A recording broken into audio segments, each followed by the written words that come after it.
Welcome back to the France 24 debate. Today we have our attention firmly fixed on North Korea, where state media announced in the early hours of this Tuesday morning that the secretive communist country has, for the very first time, successfully test-launched an intercontinental ballistic missile.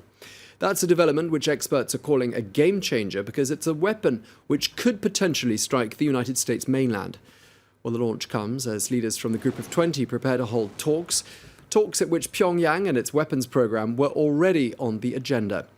Well, from Beijing to Moscow, Tokyo to Washington, there has been a chorus of condemnation, and it also prompted President Donald Trump to take to Twitter. The president asked whether this guy, meaning Kim Jong-un, had nothing better to do with his life. He also suggested that China could do something to, and I quote, end this nonsense once and for all. So what is North Korea trying to achieve? Are their claims true? How is the world reacting? And since everything else seems to have failed, is it time for a totally new approach to this decades-old problem? Well, before we discuss those questions with our panel, here's a summary of the day's main events. France 24's Andrew Hillier reports. These images show what North Korea claims is a breakthrough for the rogue state. Pyongyang says this rocket is an intercontinental ballistic missile that could have enough range to reach the US mainland. State media quickly claimed it was a success. Under the direct orders of our loving supreme leader, the intercontinental ballistic missile was successfully fired. Officials from both Japan and South Korea say it was launched at an airfield some 100 kilometers northwest of the capital. It flew just over 900 kilometers for 39 minutes before landing in Japanese territorial waters. North Korea boasted that its missiles were now capable of reaching any target in the world. While that's unlikely to be true, experts say the US state of Alaska could be in range of the missile. The launch comes just days ahead of the G20 summit in Germany. Topping the agenda at that gathering will be North Korea's repeated missile tests and what the international community can do to rein them in. Okay, well, let us introduce our France 24 debate panel today. Here with me in the studio is John Nilsson-Wright, who is a senior lecturer in Japanese politics and international relations at Cambridge, and also a senior research fellow for Northeast Asia at Chatham House. Our other three guests are all in Washington. They are Ralph Winnie, Director of Global Business Development and the Eurasian Business Coalition's China Programme, Kelsey Davenport, Director for Non-Proliferation Policy at the Arms Control Association, and Sun Yun, who is a Senior Associate in the East Asia Programme at the Stimson Centre. Thank you so much to all of you for joining us. Let me turn to you, John, since you're here with us in the studio. We've talked lots about North Korean provocations over the years and lots of types of missile test. What makes today's test a game changer? I think it's the practical and symbolic significance of North Korea now being able to claim legitimately that it can strike at the United States. Admittedly, only Alaska at this stage, if the information we're receiving is accurate, but it represents, I think, an incremental step, but because of the magnitude of being able to challenge Donald Trump's assertion that North Korea would not be able to launch an ICBM, this really makes a big difference. And because it puts the onus on President Trump to come up with a ready solution. All of the solutions, I would argue, are pretty unpalatable. And military action is not really on the cards because the consequences of taking that action would be devastating to Seoul. Sanctions don't appear to be working. We've seen repeated UN Security Council sanctions, bilateral sanctions, and yet North Korea is not deterred. And Trump's claim that the Chinese need to step up to the plate to do something significant doesn't seem to be getting much traction in Beijing, however irritated Xi Jinping may be. Which leaves us with the familiar option of negotiations, which is, if you like, a return to the policies that previous US presidents have had to grapple with. Let's turn to Sun Yun in Washington. Let me just ask you, this has been described as one of the most dangerous nuclear standoffs of our time. Would you consider that to be an exaggeration? I don't think that is an exaggeration. If you look at the current times, what is the chance, what is one occasion that nuclear war could potentially break out? And that is the case of the Korean Peninsula. And North Korean provocation has been ongoing for at least the past 2 decades without much effective international community's reaction to rein it in. So what we're looking at is indeed a dangerous situation. Kelsey Davenport, let me turn to you. You know a thing or two about arms control and non-proliferation. What's your reading into this? Should we take the North Koreans' word at face value? Should we believe their claims about the range, first of all, of this weapon? Well, North Korea's missile test is troubling, but it's certainly not surprising. Pyongyang has taken a number of steps over the past year to extend the range of its ballistic missiles. And based on this test, it does indeed look like North Korea has now achieved a missile of an intercontinental range. This missile can likely strike Alaska, as was stated earlier, but probably not the continental United States. So North Korea's claims that it can strike targets anywhere in the world are certainly exaggerated.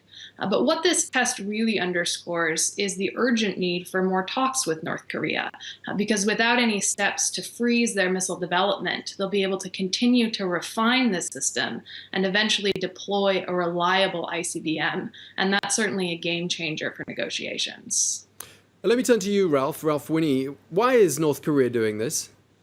Okay, let's go to you in just a moment. Let me put that question to you, John Nilsson. Why is North Korea doing this? What's in it for them? I think two very simple objectives. From the perspective of Kim Jong-un, it's making good on his promises that he will keep North Korea safe.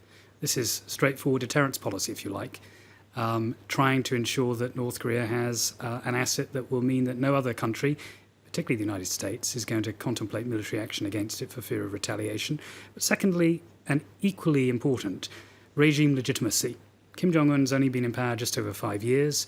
He's a young leader. He needs to demonstrate to his people that he can deliver on his promises, and this is one very effective way of doing that.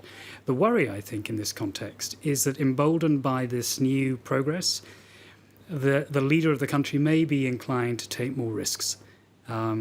There's been a lot of speculation. Would North Korea act first? Would it strike at its neighbors? I think that's unlikely. This is a rational regime. But there's always the danger that emboldened by this new capability, he'll take steps with conventional weaponry that could lead to an escalation of the security situation on the peninsula. And Sun Yun, let me ask you, just how is North Korea able to even develop these weapons? Where does the technology, where does the money come from? Because this is the country that, after all, where many people are living on the breadline, on the brink of poverty. If you look at the priority of the regime, apparently the regime's priority is not with the welfare of their own people. And the human rights violations by the North Korean regime against its own people is well documented and is well studied. So there's no dispute on that. But on the other hand, we have to say that North Korea does maintain trade relations with a handful of countries, China included. In fact, China has been the largest trading partner of North Korea for the past several years. So although North Korean government or the North Korean country has faced the harsh international sanctions since more than a decade ago, it still is able to generate enough income and revenues to develop its nuclear weapons. Let me just ask you, Kelsey, do you agree with that? And also, let me ask you what we should read into the timing of this latest provocation from Pyongyang. Well, on the timing question, North Korea has typically challenged new presidential administrations, both in the United States and South Korea, with provocations.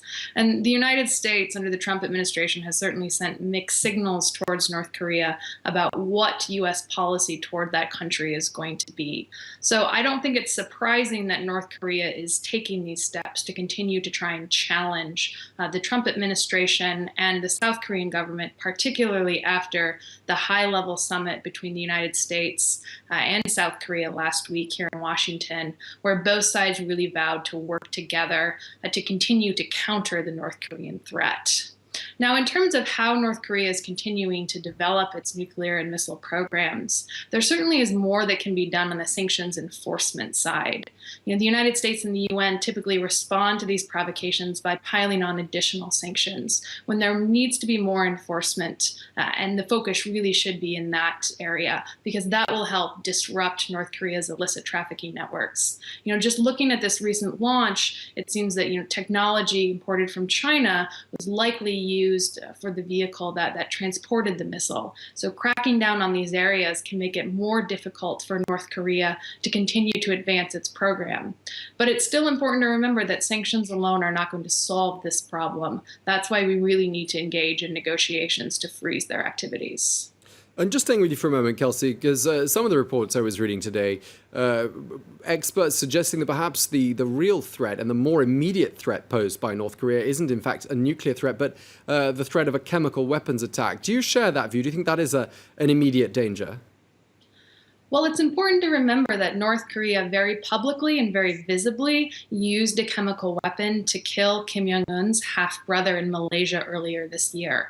And I think that was a signal sent to the international community to remind us that North Korea does possess chemical weapons and is unafraid to use them. So as North Korea can develop a more reliable nuclear deterrent, as it has more ballistic missiles capable of delivering nuclear weapons, I think that North Korea certainly could become emboldened to take additional aggressive action against South Korea or others in the region. And that's why it's important for the United States, South Korea, and the international community to try and de-escalate the situation before we increase the chance of conflict. John, let me turn to you. You've been to North Korea a couple of times. You know the lay of the land certainly better than me. I've never been there. What do you think it is that is specifically the cause of the annoyance to the regime in Pyongyang that's provoking this kind of behavior? Are there certain things that the West is doing, certain things the United States is doing that they could stop doing that would immediately have some sort of a de-escalating effect? Well, I think if you want to understand the sense of grievance that the North Koreans feel, you've got to go back to the Korean War. We shouldn't forget that the armistice is just that, an armistice. It's not a peace treaty. The North Koreans, rightly or wrongly, see the United States as implacably hostile to its interests. And they remember the experience of the war. Every urban centre north of the DMZ was flattened by American bombers in those 3 years of conflict. That's used quite deliberately and manipulatively by the leadership to generate public opposition to the United States and, by extension, to rally around the North Korean flag and support the leadership. But there's no doubt that they feel a sense of vulnerability. They look at the experience of Libya and Iraq and quite, I think, rationally assume that the best way to protect themselves is by having these capabilities. And we shouldn't forget, the North Koreans have been trying to develop their nuclear weapons since the 1960s. This is not new. It's been accelerated because of their technological sophistication. But I think the difference now under the young leader is that in order to bolster his position at home, he needs an enemy. And the United States, in a sense, provides a perfect opportunity. That's why I think the welcome talks in Washington between President Moon, who's after all a more progressive political leader, in favour of engagement with the North, and President Trump, in which both sides appear to accept the legitimacy of talks, is perhaps the best hope we have going forward, that there might be an opportunity for dialogue with Pyongyang. The trouble is the political atmosphere in Washington at the moment doesn't really allow that. We've had 2 Republican senators, John McCain and Lindsey Graham, both saying in recent weeks that preemptive action needs to be considered as an American option. However unpalatable that might be for the residents of Seoul, in the United States, the hawks are saying we've got to consider that the military card needs to be back on the table and we might need to take that direct action as a last resort. And of course, that would be full-blown war. Okay, we're going to talk more about the possibilities of how the world is going to respond a bit more in the second half of our debate. But let me turn back to you, Sun-Yun, in Washington. I mean, one of the reports I read today as well said that Kim Jong-un personally supervised the launch of that missile today, and we saw pictures of him clapping and so on. To what extent do you think his personality is, and he as a person is sort of guiding the country, or do you think he just picked up where his father and grandfather left off? I think he does not only take where what his father and his grandfather has left off. He has taken it to a whole different level. We know that since he assumed power in North Korea, since the death of his father Kim Jong-il in late 2011, he has been trying to establish and strengthen his authority as a supreme leader of the country. Nuclear weapons was written into the constitution of North Korea 2 years ago. So all those developments under his leadership and under his guidance are being perceived as his personal prestige. And I think nuclear weapons under his leadership is absolutely seen as a must-have for his legitimacy and for his regime's legitimacy. And at the current level, I also personally believe that nuclear weapons has not only become the assurance for his regime security, he's taking it to a different level, which is unification of the Korean Peninsula. With all the political turmoil in South Korea, he is trying to show the Korean people, not only the North Korean people, but also trying to show the South Korean people that he is a strong leader and he can lead the Korean nation, not only North Korea, but also South Korea.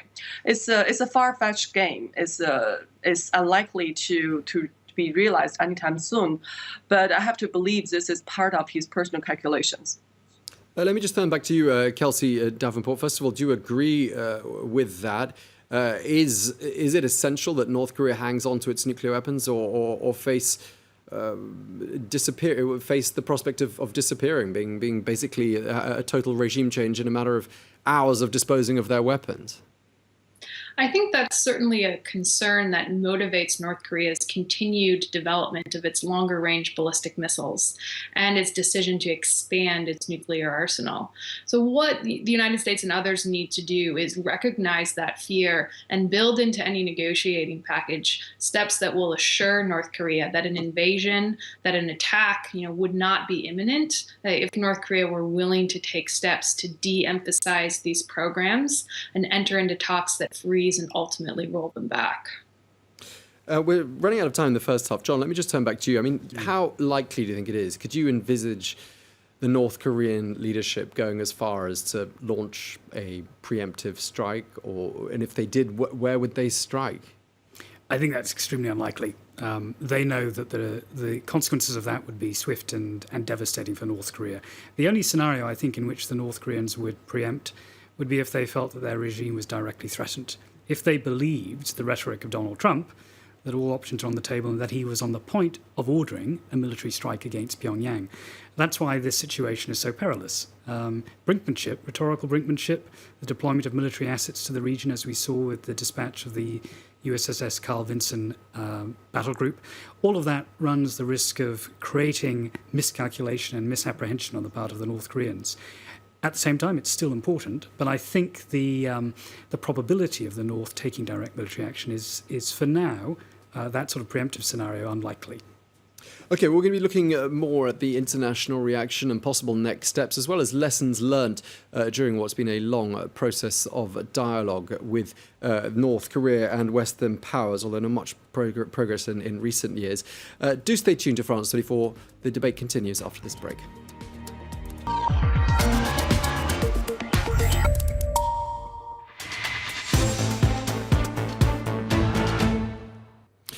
Welcome back to part two of the France 24 debate. Today we're discussing the news from North Korea that the country has, for the very first time, successfully test-launched an intercontinental ballistic missile.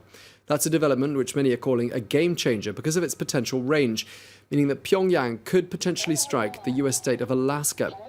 Well, from across the globe, major powers have issued strongly worded statements, but North Korean residents describe this development as a source of great pride and a cause for celebration. We really are getting stronger. The successful launch of the Hwasong-14 shows the whole world that the more the US tries to isolate and suffocate us, the stronger our military will be. I think today is a victory, and it's worthy of our praise. It gives us confidence and courage, because now we have a precious sword. If the Americans try anything, we can hit the US mainland. Okay, so some celebrations there in Pyongyang, but south of the border, the sense is there is a mixture of fear and anger at this latest nuclear threat. Let's listen in. North Korea tends to disturb the international community by launching missiles. I think that South Korea and other countries should apply stronger economic sanctions so that they stop developing nuclear weapons. Okay, very different reaction there from South Korea. Well, here with me in the studio is John Nilsson Wright. Thank you very much indeed again for joining us. Just in terms of next steps, how does what's been announced today by Pyongyang change the diplomatic dynamic in your view? Well, it intensifies some of the concerns we've seen already. We've already seen it well in advance of this launch. We shouldn't forget there have been 30 missile launches last year, 2 nuclear tests last year. So I think a great sense of urgency still on the part of the United Nations and the Security Council to find a mechanism for putting more pressure on North Korea. But at the heart of all of this is the relationship between Washington and Beijing, with President Trump urging, unsuccessfully so far, Xi Jinping to put real pressure to turn the economic screw on Pyongyang to a point where it actually feels genuine pain. The Chinese don't really want to do that. They fear the risk of implosion and a mass exodus of migrants across the 800-mile border between the two countries. And I don't think that's really changed, even with this new provocation. So we will see, I think, we will hear strong words of denunciation from Beijing, but I would be very surprised if Beijing took materially different action at this stage. Okay, well, in fact, we can listen in to how Beijing did react to this latest nuclear provocation from Pyongyang. Let's listen to a spokesperson for the Chinese Foreign Ministry speaking a short while ago. China opposes the North Korean missile launch activities, which are in violation of the UN Security Council resolutions, and urges Pyongyang to halt such actions in order to create the conditions for restarting dialogue and negotiations. Here, I would like to reiterate that the current situation on the Korean peninsula is complicated and sensitive. We hope that all parties concerned can use restraint, ease tensions and get back on the right track of peaceful dialogue as soon as possible. Okay, a spokesperson for the Foreign Ministry in Beijing calling for calm and restraint. Let me turn to you, Sun Yun. Calls for calm and restraint, we've heard that before. Anything new coming out of these reactions from, in particular, the Chinese? Well, based on the statements from the Foreign Ministry in Beijing, there's very little new information. They have always called for calmness and called for restraint. They have always called the situation complicated and difficult. So most likely, I think the Chinese will negotiate at the UN Security Council, and they probably will agree to a new UN sanction resolution. But just like the panelists pointed out, whether China will fully and strictly implement those sanction resolutions will be one question, first of all. And secondly, the Chinese have always opposed to adopt the harshest sanctions for humanitarian purpose, because they argue that some of the sanction items could affect the welfare and the livelihood of the North Korean people. So most likely, the Chinese aid and trade with North Korea will not be included in the sanctions. Let me turn to you. Nothing really new. Okay, nothing new. Kelsey Davenport, what are your thoughts? Are all world leaders singing from the same sheet, in your view, when it comes to how to solve this problem? Do they all share a common view on how we should move forward? Well, certainly there is a common chorus condemning the recent missile test. But I think the United States typically overestimates the role that China can play in pressuring North Korea and bringing North Korea back to negotiations or halting North Korea's activities. Certainly Beijing can and should do more when it comes to enforcing additional sanctions. And the United States should continue to work with China on what steps can be taken to increase its capacity to do so. But China also fears being cut out of the solution for North Korea. So continuing to work with China, with others in the region, is going to be important to present a unified response to the North Korean challenge. And I think that's something that the leaders are going to need to consider at the G20 summit. How can we speak to North Korea with one voice? What are the conditions to negotiate with North Korea? Articulating those would certainly be helpful. And what is the response if North Korea continues to engage in these provocations? Yeah, we're just looking at pictures there of Donald Trump on the screen. So let me continue with you, Kelsey Davenport, since you're in Washington. Do you, just reading what the President of the United States tweeted this morning, do you think he's investing too much hope in the idea that suddenly China's going to pull a rabbit out of a hat and come up with a solution to this old problem? Because he seems, and he's been saying ever since the two leaders met in Mar-a-Lago back in April, to think that China holds the key to solving this problem. Is he wrong to think that, do you think? Well, China is certainly a critical player, but China alone is not the key. North Korea has indicated time and time again that it wants to negotiate with the United States. And North Korea has demonstrated that it isn't always willing to listen to China when China tries to urge restraint and prevent things like these missile tests and nuclear tests. So it certainly is important to continue to engage China, but China alone isn't going to solve this problem. But the United States also needs to be worried about the mixed messages that it sent North Korea. And certainly the president's tweets, both this morning and over the past few months, that have talked about preventing a North Korean ICBM test are dangerous because they increase the chance of they increase the risk of escalation, and they box in the United States when it comes to policy responses. So those types of mixed signals certainly are not helpful. And another thing that the United States needs to do that I think often is overlooked is continue to fill top positions in the U.S. State Department and also U.S. embassies in the region, because having the right people in place can be a good way to send what the United States actually thinks about these tests, to articulate our policy, and to create space for engagement in the future. Okay, so we've talked a bit about reaction from Washington. We've had some reaction from Beijing.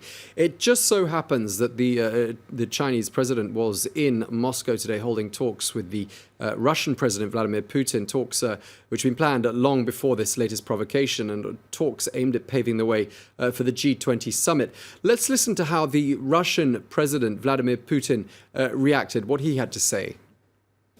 We agreed to actively develop our mutual initiative based on Russia's step-by-step plan for Korean settlement and Chinese ideas, while at the same time freezing the nuclear capabilities of the DPRK and large-scale military exercises by the US and the Republic of Korea.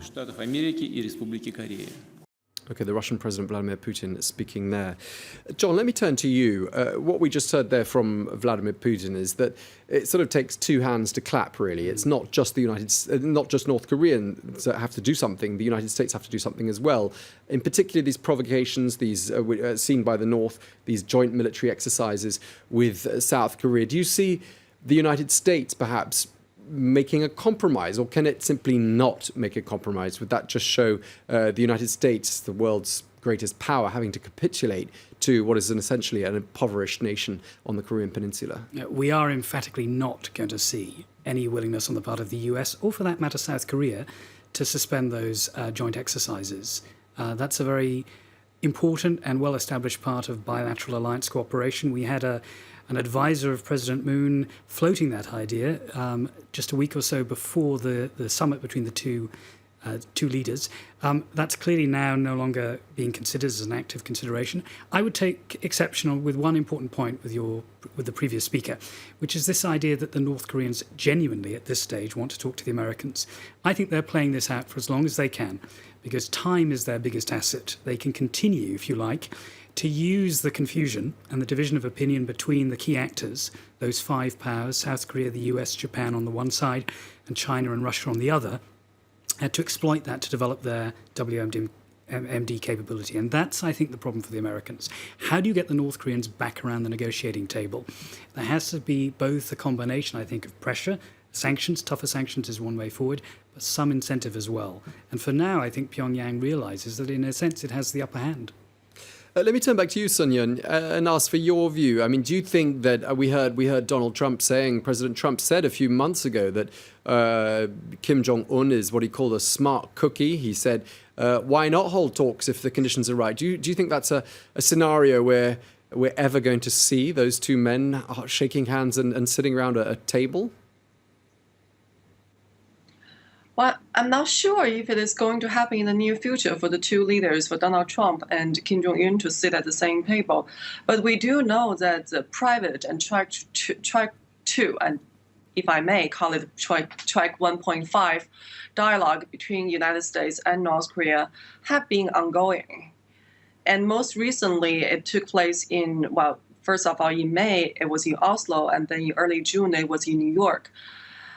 So I would say that there are dialogues ongoing between the two countries. So I wouldn't completely rule out the possibility of dialogues and negotiations for a way out.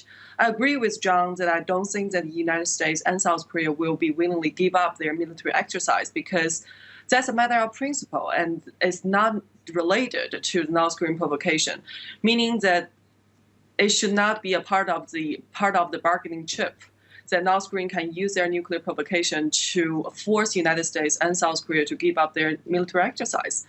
So that is a non-starter to begin with.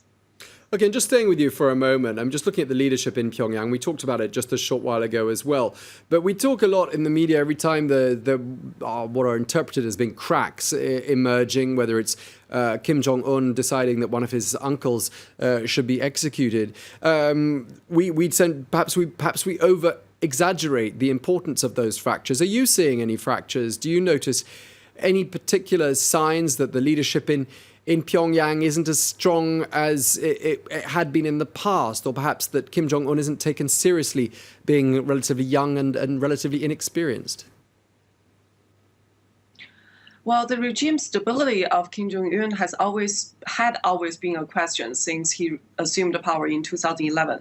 He is young, he is inexperienced, he didn't have the control over the senior leaders within the military and within the government. So people always had doubts about his ability to rein in different factions within the government. But since he executed his uncle, Jang Song-tak, like you pointed out, and because Jang Song-tak was regarded as a pro-China faction within his government, he has been purging the senior officials left over by his father, and he has established his core cadres, his core decision-making small group, and every power, every authority is centered on him and on himself alone. So at this point, I wouldn't say that any major power in the region would consider Kim Jong-un's regime stability to be in any kind of credible threat. Just turning back to you, John, you're an expert on Japan. Of course, Japan is another major power in the region. Not quite as much to lose as South Korea, if indeed there is a full-blown conflict. They're that much further away, but still a great deal of nervousness. Are you hearing anything from Tokyo, anything from the Japanese side? Perhaps they've got some ideas, they've got something that they can bring to the table. Well, Tokyo is undoubtedly terrified by what these developments represent. You know, we've had 5 missile launches now that have landed in Japan's exclusive economic zone, so perilously close to Japanese territory. We've had the Japanese Prime Minister warn of chemical weapon-tipped missile launches at Japan. We've had evacuation plans being debated. We've had civil defense being discussed within Japan and the Japanese parliament. So there's no doubt that the Japanese are very worried. We will see, I think, a concerted push by Prime Minister Abe at the G20 summit to get the countries to agree together. There will be an important trilateral meeting between Prime Minister Abe, President Moon, and President Trump. And I think the North Korea issue will be top of the agenda for that. But Japan is, in a sense, a marginal player in all of this, however grave its concerns. What Japan could do and what it could offer in a negotiated settlement would be some sort of normalization agreement with North Korea. And that would involve the provision of economic assistance comparable to the normalization agreement with South Korea back in the 1960s.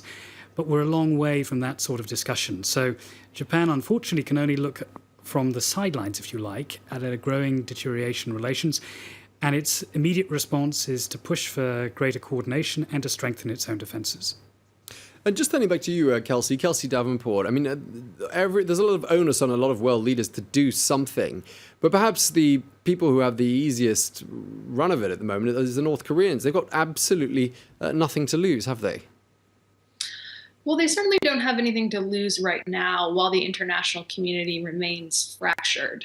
But I think it will become much more difficult for the North Koreans to continue along this trajectory of developing additional ballistic missile systems, of extending their ballistic missile ranges, if the international community does come up with a coherent plan and a good strategy for engaging in talks. And if Washington and Seoul are willing to put something on the table, perhaps not a suspension of military exercises, but a reduction in the scope of military exercises, and North Korea refuses to engage, then I think that turns the table a little bit. And it puts more pressure on North Korea to halt these activities if there is a sincere attempt at negotiations with a unified international response and support for that plan going forward. And the timing for that's quite good, isn't it? Because we have the G20 summit later on this week, and the key players are all going to be there in Hamburg. So do you see perhaps this being quite fortuitous in a way as a catalyst for some useful progress? I think there absolutely is an opportunity at the G20 summit for the leaders of these countries to agree on a plan. We certainly saw in the negotiations with Iran that when there was international cohesion, support for sanctions, and a plan for engagement, that progress is possible despite the difficult context of the North Korean situation. But what I think will be equally critical is that at this summit, leaders don't take steps to further provoke North Korea or to further create additional incentives for North Korea to continue its missile testing. One area that I'm concerned about is continued missile defense deployment in South Korea and Japan. That certainly aggravates China and sends a message to North Korea that it needs to continue to advance its ballistic missiles to be able to evade missile defenses. So in addition to providing a unified path forward, preventing steps that will further provoke is going to be important at the G20 summit. John, your thoughts? I can see you shaking your head at certain points there. Much as I would welcome the G20 as an opportunity to craft a coordinated solution, I don't think it's going to happen. I mean, amongst that number of countries to do that, it's going to be extraordinarily difficult, worthy as it might be. I think we're going to need to see bold leadership from the United States, imaginative leadership. I think one of my fellow guests mentioned the problem of senior staffing. Who in the Washington environment is going to come up with such a strategy? We've had calls from former officials to put negotiations and talks on the table, perhaps a high-level envoy with stature that can appeal, if you like, to Kim Jong-un's ego. The problem with Kim Jong-un at the moment is, yes, his position is secure and his power is increased, but it's based on fear. And in that context, I think the worry here is that he's getting the wrong information. Who's going to tell him what's at stake? How much information does he have about the outside world? This needs, I think, a willingness on the part of Washington to cut through the international context and to begin talking seriously with the North Koreans. We're running out of time fast. Let me just turn back to you, Sun Yun. We haven't heard from you for a little while. The question of going back to China and what it can do to rein in North Korea, do you actually even think China wants to rein in North Korea? Do you think China even wants to see regime change in Pyongyang? Because if that happened, that would result in the reunification, most likely, of the Koreas, and most likely would be on South Korea's terms, since it's the more prosperous of the two nations by a long way. So what are your thoughts? Do you think China wants to see... is it a convenient situation, the situation on the Korean Peninsula, as far as China is concerned? Well, North Korea, as it currently stands, is both a strategic asset and a strategic liability for Beijing. So for Beijing, the most important question is, in that cost-benefit analysis, which side is more important? Which side outweighs the other? Is it more a strategic asset, or is it more a strategic liability? I have to say that with all the nuclear provocations and the danger posed to China's national security and the international pressure that China has to carry for North Korea's provocative behaviors, North Korea has been regarded more and more as a strategic liability for Beijing. But then that's where the logic or the policy deliberation in Beijing takes an interesting turn. Because what we are seeing, especially since the beginning of this year, since the inauguration of the Donald Trump administration, is a differentiation, a conscious differentiation going on in China that differentiates North Korean regime, the Kim Jong-un regime, from the North Korea as a country. So for China, North Korea as a country is still a strategic asset. They would like to keep North Korea around and would like to not to see a unified Korean Peninsula as long as the issue of the U.S.-South Korea military alliance is not clearly answered. But on the other hand, who wants the nuclear weapons? It is the Kim Jong-un regime that wants the nuclear weapon. So there have been discussions in China. I've seen more and more discussions since the beginning of this year that since it is Kim Jong-un regime that is so keen on keeping and developing the nuclear weapons, then the most convenient and the best solution for China is to denuclearize North Korea with a different government. Okay. But then the question is, well, if China's preferred approach is regime change, how to do that? On that, I don't think Beijing has a clue. Okay, well, we're going to have to leave it there. Thank you so much. You've had the last word. Sun Yun, there, Senior Associate at the East Asia Program at the Stimson Center. Thank you very much indeed to you. Thank you also to Kelsey Davenport there in Washington, Director for Non-Proliferation Policy of the Arms Control Association. And thank you very much indeed to you, John Nielsen Wright, Senior Lecturer in Japanese Politics and International Relations at Cambridge and also a Senior Research Fellow for Northeast Asia at Chatham House. Thank you very much indeed to you. Thanks to you for watching. Stay with us here on France 24.